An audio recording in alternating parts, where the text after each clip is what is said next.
హిందూ దేవాలయాల మీద ఎన్నో అనేక దాడులు జరుగుతున్నాయి. హిందువుల మీద కూడా దాడులు జరుగుతున్నాయి.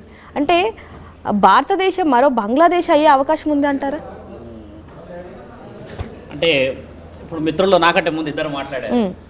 వారి యొక్క వివరణ ఒక 2 నిమిషాలు మాట్లాడితే, ఋషి పరంపర అనేది మన శాసనంలో ఉందమ్మా అని ఒక మిత్రుడు అంటే, ఇంకో మిత్రుడు మనల్ని మనము వేలెత్తి చూయించుకునే స్థితికి వచ్చాము. ముఖ్యంగా అనంటే ఇక్కడ ఏమైందంటే, ఒక వారసత్వానికి విలువ లేదు మన దగ్గర. అంటే ఎవరైనా ఒక గురువులే కానీ ఎవరైనా ఆధ్యాత్మికవేత్తలు వచ్చి చెప్తే ఒక మంచి వివరణకి వాళ్ళ కులానికి సంబంధించో మతానికి సంబంధించిన అన్న విషయం మిత్రుడు మాట్లాడినప్పుడు ఒక సెట్ ఆఫ్ మైండ్ ఉన్న వాళ్ళే వెళ్తున్నారు. మిగతా వాళ్ళందరికీ అంతటి జాగృతి, అంతటి ఐక్యత, వాళ్ళల్లో ఒక చైతన్యం రావట్లేదు అన్న విషయమే వీరిద్దరి విషయాలు చెప్పారు. ఇప్పుడు ఏంటంటే మీరు మమ్మల్ని అడిగినట్టుగానే అమ్మ, మరో బంగ్లాదేశ్ నా భారతదేశం ఎప్పటికీ కాదు. ఎందుకంటే నా భారతదేశాన్ని చూసి నా మట్టిని తీసుకెళ్ళి బతికిన వాళ్ళే కానీ నా భారతదేశాన్ని ఇంతవరకు ఎవరు ఏమీ చేయలేరు.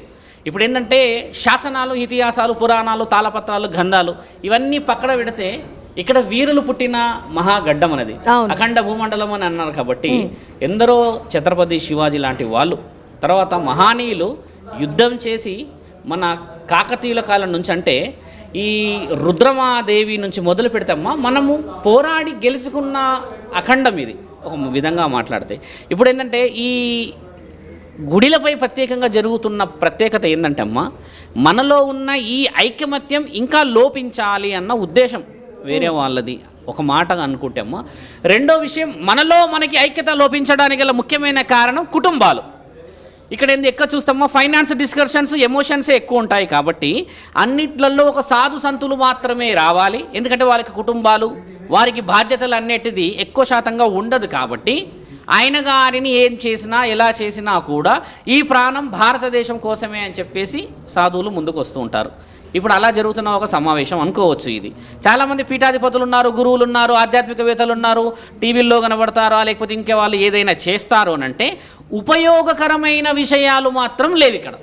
ఇప్పుడు ముత్యాలమ్మ తల్లి గుడి బహు ఉత్తమముగా ఈరోజు పునరుద్ధరణ జరిగింది తల్లి. ఒక్కసారి మనందరం గుండెలపై చేతేసుకొని చూస్తే అందులో ముత్యాలమ్మ తల్లి ఉందా? అమ్మకి అవమానం జరిగిన తర్వాత అమ్మ విగ్రహంలో ఉంటుందా? అలాంటి అవమానం జరిగిన వాళ్ళకి మనము ఈరోజు గుడి కట్టేసామని చెప్పేసి అక్కడికి ఆగిపోయామే కానీ నిజమైన విలువ, నిజమైన శిక్ష అనేది అమలు జరగట్లేదు ఇక్కడ. అంటే ఒక్కడి నుంచో వచ్చి ఎక్కడి నుంచో ఒక అతను వచ్చి ఏదో చేశాడని నేను చెప్పట్లేదు. ఇక్కడ అంతటి స్థితిలో మనం ఎందుకు నిద్రపోతున్నాము అంటే ఆ ఒక్క గుడితోనే కాకుండా ఇంకా చాలా 10 గుడులు అయినాయమ్మా, 10 గుడులు జరిగాయి కానీ న్యాయం జరగలేదు కదా. న్యాయం జరగలేదు అని చెప్పి ఎంతమంది పీఠాధిపతులు వచ్చారు, ఎంతమంది సేవా దృక్పథంతో ముందుకు వచ్చారు, ఎంతమంది హిందూ సభలు, మరి ఎంతమంది బజరంగ్ దళ్ళు, ఎంతమంది శివసేన అని చెప్పేసి ముందుకు వచ్చారు. తక్కువ శాతంగా ఒక 10 మంది 20 మంది. ఇది కూడా ఇక్కడ ముఖ్యంగా ఇంకోటి గురుగారు, ఏ రోజు అయితే ఆ ఘటన చోటు చేసుకుంటుందో అప్పుడు వరకు మాత్రమే ఆ ఘటన గురించి సంభాషిస్తున్నారే తప్ప ఆ తర్వాత కానీ సాధువులు కానీ లేకపోతే శక్తి పీఠాధిపతులు కానీ ఎవరు దీని గురించి మాట్లాడని పరిస్థితి. ఎందుకని ఈ విధంగా ఇప్పుడు అలా మాట్లాడకపోవడానికి గల కారణం ఏంటంటే, ఇప్పుడు పర్టికులర్ గా ఇప్పుడు పక్కన మిత్రుడు ఏమన్నాడంటే వాళ్ళల్లో ఒక భయం అనేది ఉంటదమ్మా. ఎలాంటిదంటే వాళ్ళకి వాళ్ళు ప్రొటెక్షన్ తీసుకోవాలి మొదట. ఎందుకంటే కొన్ని ఆశ్రమాలు కొన్ని నియమ నిబంధనలతో కట్టుకుంటారు. ఒకటి, ఎవరికైనా ప్రాణభయమే కాబట్టి ఏదైనా దాడులో లేకపోతే ఇంకేదైనా జరిగితే ఇంకేమైనా అయిపోతుందేమో అని చెప్పేసి వాళ్ళల్లో వాళ్ళ ఆలోచన మాత్రమే. కానీ ఇక్కడ ఇంతవరకు ఒక సేవా సంస్థని, తర్వాత ఒక స్వచ్ఛంద సంస్థనో లేకపోతే ఇంకేదైనా ఒక పీఠాధిపతులను మఠాల మీద అటాక్ చేసింది ఎక్కడ లేదు. గతంలో మీరు అన్నట్టుగా సంవత్సరాల క్రితం జరిగాయి. ఇప్పుడు ఋషి పరంపర అంటే ఏంటంటమ్మా, ఒక వ్యక్తి నిర్దేశం అనేది సొంతంగా చేసుకుంటున్నాడు కదా. మరి ఇప్పుడు భూమండలం గురించో భారతదేశం గురించో చెప్పిన ఉంటేనేమో అందరూ మీరు అన్నట్టుగా ఒక విజయవాడ నుంచి కానీ లేకపోతే ఒక కరీంనగర్ నుంచి కానీ వేరే ప్రాంతం నుంచి వేరే రాష్ట్రాల నుంచి అందరూ జాగృతిగా రావచ్చును. ఇక్కడ ఏమవుతుందంటే ఒక సెట్ ఆఫ్ మైండ్తో మాత్రమే పని చేయడం జరుగుతుంది. కాబట్టి ఇప్పుడు మేమందరం ఏకమయ్యాము. మొన్న ఒక మీటింగ్ జరిగింది. సనాతన ధర్మం యొక్క విలువలను, నైతిక శక్తులని మనం ఏ విధంగా మనం కాపాడుకోవాలి, భావితరాలని రక్షించుకోవాలి, ఇప్పుడు రాకపోతే ఇంకెప్పుడు అన్న విషయం ఇక్కడ ముఖ్యంగా మాట్లాడింది ఏంది, అసలు ఎందుకు సనాతన ధర్మానికి ప్రత్యేకత రావాలి? మన సనాతన ధర్మంలో పుట్టలేదా? మన రక్తం ఉంది కదా, సనాతనం అని చెప్పుకుంటాం కదా, మనం భారతీయులమని చెప్పుకుంటాం కదా. రుజువు చేయట్లేదు మనం ఇక్కడ, మనము రుజువు చేయట్లేదు. మన దగ్గర ఏముంది అంటే ఒకటి ఫ్యామిలీస్ అన్న ఒక ఎమోషన్స్ తోని ఎలాంటి స్థితికైనా మా ఇంటి మీద పడలేదు కదా రాయి, నా మీదికి రాలేరు కదా, నన్ను ఎవరు ఏమీ అడగలేరు కదా అన్న ఆలోచనతో చాలామంది ఇంట్లో ఉండిపోతారు. కొంతమంది అన్ని విధాలు కూడా వాళ్ళు సెటిల్డ్ అయి ఉన్నా కూడా ధర్మ కార్యక్రమాలకి రాలేరు. ఎక్కడో సభ పెడతారు. ఇందిరా పార్క్లో ధర్నా చౌక్లో మొన్న 4వ తారీఖు రోజు పెట్టినప్పుడు అమ్మ ఎవరెవరు వచ్చారు అక్కడ చూస్తే కాషాయం బట్టలే ఉన్నాయి ఎక్కువ శాతంగా, మిగతా వాళ్ళు రాలేరే కుటుంబం సంబంధించిన వాళ్ళు. ఇప్పుడు నేనేందనంటే కాషాయం బట్టలు వేసుకున్న వాడు ఒక్కడే భారతదేశంలో పుట్టలేడు కదమ్మా. ప్రతి ఆడవాళ్ళు, పిల్లలు, పెద్దలు, యువకులు వీళ్ళందరూ కూడా ఈ యొక్క నిర్ణయాలని గౌరవించకపోతే భవిష్యత్తు ప్రణాళిక చాలా కష్టంగా ఉంటుంది. మీరు అన్నట్టుగానే ఈరోజు బంగ్లాదేశ్ కాబోతుందా గురువు గారు అని అంటే, బంగ్లాదేశ్ అంటే వారి దేశం కాబట్టి వారి యొక్క ఆలోచనని వాళ్ళు మా దేశంలో ఉండకూడదు అన్న నిర్ణయం. అక్కడ కూడా వాళ్ళు ఏం చేశారు, వాళ్ళని కొట్టుకోలేరు కదా తల్లి. మత అల్లోకల్లోలు జరగలేదు అక్కడ. ఒక హిందువులపైనే పర్టికులర్గా జరగడానికి గల ముఖ్యమైన కారణం ఏంది, రామ మందిరాన్ని మనం 500 సంవత్సరాల తర్వాత అయోధ్యలో నిర్మించుకున్న తర్వాత అగ్గి రాశారు. అక్కడ మొదలైంది అంటే ఎప్పటికైనా హిందువులదే విజయం కదా. 500 సంవత్సరాల క్రితం బాబ్రీ మస్జిద్ గురించి జరిగిన ఆ యొక్క క్రియా ప్రక్రియలో ఒక అంధుడు వచ్చేసి అక్కడ రామసేతు కట్టిండు అని చెప్పిన తర్వాత నిజముగా మనందరికీ అక్కడ గుడికి సంబంధించిన ఆనవాళ్ళు దొరికితే గుడి కట్టాము కదమ్మా.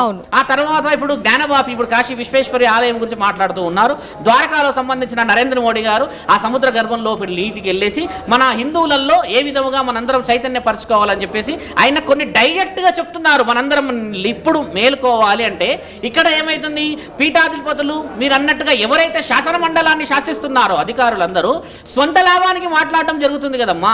అలా మాట్లాడుకోకుండా ముఖ్యమైన వ్యక్తులు, పోలీస్ అధికారులు కానీ, న్యాయానికి సంబంధించిన అధికారులే కానీ, గురువులు అని చెప్పుకుంటూ చాలామంది ఉన్నారు కదా, వీళ్ళందరూ కూడా చైతన్యపరిచే సభలు, మహాసభలు చేసి చైతన్యం వచ్చేంత వరకు పోరాడడమే మీరన్న సనాతన ధర్మం యొక్క ప్రక్రియ.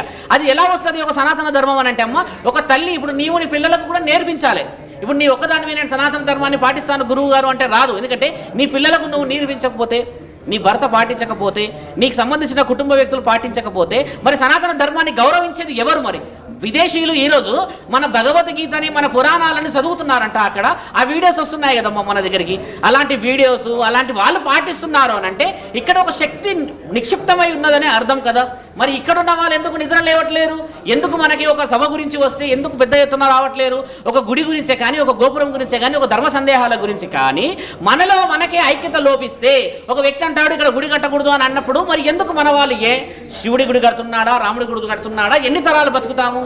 ఒక వ్యక్తికి 100 సంవత్సరాల చరిత్రలో అమ్మ 50 సంవత్సరాల వరకే ఆయన అన్ని విధాలుగా ముందుకెళ్తాడు. మిగతా 50 సంవత్సరాలు జీవశవం లాగానే కదా, ఎవరో యొక్క ఆలోచనతో బతకాలి కదా.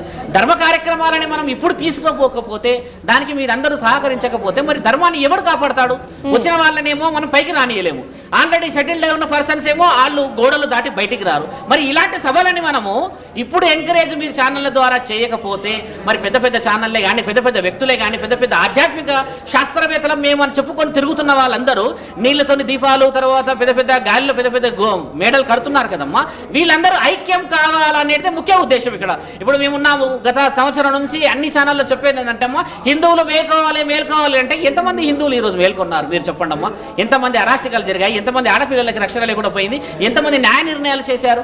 ఇది సనాతన ధర్మం గురించి ప్రయత్నం ఇప్పుడు మొదలయ్యింది. ఇది ఇక పైన మేము పల్నాడులో చాలా పెద్ద సభ జరుగుతున్నాము. 23 మార్చిలో వచ్చి శంకారావం చేస్తున్నాం, చాలా పెద్దది. 22వ తారీఖు రోజు భ్రమరాంబిక దగ్గర చాలా పెద్ద ఎత్తున చేస్తున్నాము.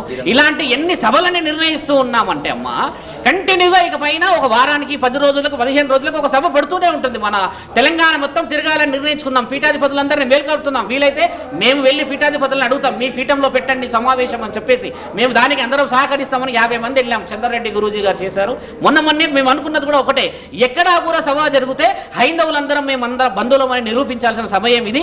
ఇప్పుడు మనందరినీ మేల్కొల్పాలి. ఇప్పుడు పిల్లలకి వారి యొక్క భవిష్యత్ ఏందో తెలియచేయకపోతే రానున్న రోజుల్లో ఎవడో కొడితేనో ఎవడో పెడితేనే తినే పరిస్థితి వస్తుందని చెప్పేసి ఐక్యమయ్యాం మేము ఈరోజు. ఇది ఆపే ప్రసక్తి లేదని కూడా చెప్తున్నాము. మీరందరూ కూడా మీడియా వాళ్ళు, ఛానల్ వాళ్ళు, సోషలైజేషన్లో ఉన్న వాళ్ళంతా సహకరించాలి, మాకు సహకరిస్తారని కోరుతూ ఇలాంటి విషయ వివరణలు కూడా అమ్మా నెగిటివిటీ స్ప్రెడ్డింగ్ గురించి కాదు, ఇది మనల్ని మనం జాగృతి చేసుకునే విషయం తల్లి ఇది.